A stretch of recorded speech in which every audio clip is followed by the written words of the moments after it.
പറ്റില്ല, ഞാൻ പറയുന്നൊന്ന് cake please. എനിക്കൊന്നും കേൾക്കണ്ട മഞ്ജു. സ്വന്തം മോളെ പോലെയാണെന്ന് പറഞ്ഞ് കൊണ്ടുവരുന്ന അവളെ ചതിക്കാൻ തനിക്ക് എങ്ങനെ മനസ്സൊന്നു? ഒന്ന് നിർത്തുന്നുണ്ടോ? കൊറേയായി എല്ലാവരും ഞാൻ ചതിച്ചു എന്ന് പറയാൻ തുടങ്ങിയിട്ട്. ഞാൻ എന്ത് ചതിയാ നിങ്ങളോടൊക്കെ കാണിച്ചത്? മഹിമയുടെ സർജിക്കൽ നൈഫ് എനിക്ക് കുറ്റം നടന്ന സ്ഥലത്തുനിന്ന് തന്നെയാ കിട്ടിയത്, അല്ലാതെ ഞാനത് അവിടെ കൊണ്ടുപോയി ഇട്ടതൊന്നും അല്ല. ഫോറൻസിക് പരിശോധന നടത്തിയിട്ടാ മഹിമയാണ് ആ കൊലപാതകം നടത്തിയെന്ന് തെളിയിച്ചത്. ഇതിൽ ഞാൻ എന്ത് ചതിയാ ചെയ്തേ? മുകുന്ദന്റെ അഭിപ്രായത്തിൽ ഞാൻ പിന്നെ എന്ത് ചെയ്യണമായിരുന്നു? എനിക്ക് കിട്ടിയ സർജിക്കൽ നൈഫ് ആരെയും കാണിക്കാതെ ഞാൻ ഒളിപ്പിക്കണമായിരുന്നോ? സർജിക്കൽ നൈഫിലുണ്ടായിരുന്ന വിരലടയാളം മഹിമയുടെയാണെന്ന് താൻ എങ്ങനെ കണ്ടുപിടിച്ചേ?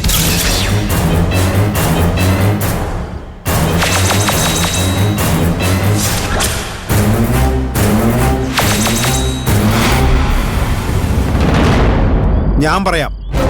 ഞങ്ങളുടെ വീട്ടിൽ വന്ന് അവളെ കൊണ്ട് ഒരു ഗ്ലാസ് വെള്ളം ഒടിപ്പിച്ച് ആ ഗ്ലാസ് ആരും കാണാതെ അവിടെ നിന്ന് കൊണ്ട് ടെസ്റ്റ് ചെയ്യാൻ കൊടുത്തു അല്ലേ? ഇത് മഹിമയുടെ വിരലടയാളം കിട്ടാൻ കൃത്യമായിട്ട് പ്ലാൻ ചെയ്ത് കളിച്ച കളിയാ. അതിനെ ചതിയായിട്ട് മാത്രമേ എനിക്ക് കാണാൻ കഴിയൂ. അത് മാച്ച് ആയില്ലെങ്കിൽ മഹിമയെ സംശയിക്കുന്നവരുടെ ലിസ്റ്റിൽ നിന്നും ഒഴിവാക്കാൻ വേണ്ടിയായിരുന്നു. വെറുതെ പറയല്ലേ മഞ്ജു. മഹിമ തന്നെ കുറ്റവാളിയാകണമെന്ന് താൻ ആഗ്രഹിച്ചിരുന്നു.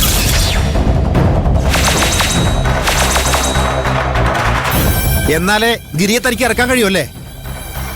എന്റെ അനിയത്തിയോട് ഞാൻ അങ്ങനെ ചെയ്യുമെന്ന് മൂന്നിന് തോന്നുന്നുണ്ടോ? ഇത്രയും കാലം എനിക്ക് അങ്ങനെ തോന്നിയിരുന്നില്ല മഞ്ജു, പക്ഷെ ഇപ്പൊ എനിക്ക് അങ്ങനെ തോന്നുന്നു.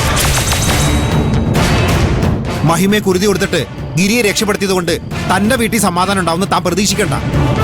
മുകുന്ദൻ എന്നെ പ്രാഗുവാണോ? അങ്ങനെയാണെങ്കിൽ എനിക്കും ചിലത് പറയാനുണ്ട്. മഹിമ ഈ പ്രശ്നത്തിൽ ഉൾപ്പെടാൻ മുകുന്ദനും കാരണക്കാരനാണ്. ഞാനോ? ഞാൻ എന്ത് ചെയ്തു? ഒന്നും ചെയ്തില്ല. അത് തന്നെയാ പ്രശ്നം. മഹിമ ഓരോ തവണയും നിയമം തെറ്റിച്ച് ഗോപാലിനെതിരെ ഓരോന്നും പ്രവർത്തിക്കാൻ ഇറങ്ങുമ്പോഴും മുകുന്ദനും ഗൗരിയമ്മയും നിശബ്ദമായി നിന്ന് അവൾക്ക് പിന്തുണ കൊടുക്കുക ചെയ്ത്. അപ്പൊ മഹിമയ്ക്ക് നിയമത്തെ ബഹുമാനിക്കേണ്ട കാര്യമില്ല എന്നുള്ള ചിന്ത വന്നു. എന്ത് പ്രശ്നം ഉണ്ടാക്കിയാലും മുകുന്ദൻ വന്ന് ഇറക്കിക്കൊണ്ടു പോകുന്നുള്ള ആത്മവിശ്വാസം അവൾക്കുണ്ടായി. അവൾ എത്ര വലിയ തെറ്റ് ചെയ്താലും മുകുന്ദൻ അവളെ സപ്പോർട്ട് ചെയ്യാറുണ്ട്. അതൊരു നല്ല ഭർത്താവിന്റെ ലക്ഷണമല്ല.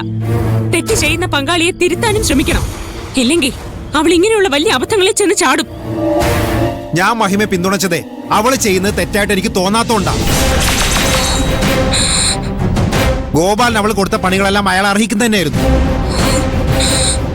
അവൾക്ക് ശരിയും തെറ്റും മനസ്സിലാക്കാനുള്ള വിവേചന ബുദ്ധിയുണ്ട്. അതുകൊണ്ട് തന്നെയാ അവൾ ഒരാളെ കൊല്ലില്ല എന്ന് ഞാൻ ഉറപ്പിച്ചു പറയുന്നു.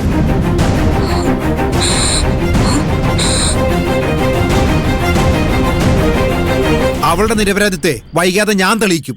അപ്പൊ നിങ്ങളെല്ലാവരും അവളെ സംശയിച്ചോർത്ത് ദുഃഖിക്കും. എന്തായാലും മഞ്ജു വീട്ടിൽ പോയി ഭാനുമതിയമ്മയുടെ കൂടെ സന്തോഷമായിട്ട് ആഘോഷിക്കും. ഗിരി തിരിച്ച് വീട്ടിലേക്ക് വരികയല്ലേ?